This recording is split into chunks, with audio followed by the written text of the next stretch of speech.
If you're craving a healthy snack, you need to try these air fry sweet potato crisps. They're so easy to make, let me show you how we do it. To start off with, we're going to make the spice mix which we're going to coat our sweet potato in. This is how you get the most flavourful sweet potato crisps. So in a bowl, add some salt, paprika, cayenne pepper and oregano and give that all a really good mix. You want to then leave this to one side until later on.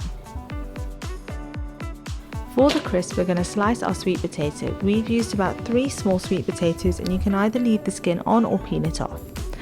To this, add 1 tablespoon of olive oil and 2 teaspoons of the spice mix. You can also add 1 tablespoon of parmesan for some extra flavour. Then give that all a really good mix. It's now time to air fry your crisps, so place your potato into the air fryer basket, making sure it's in one nice even layer. You want to air fry at 170 degrees Celsius for 10 to 12 minutes and flip halfway.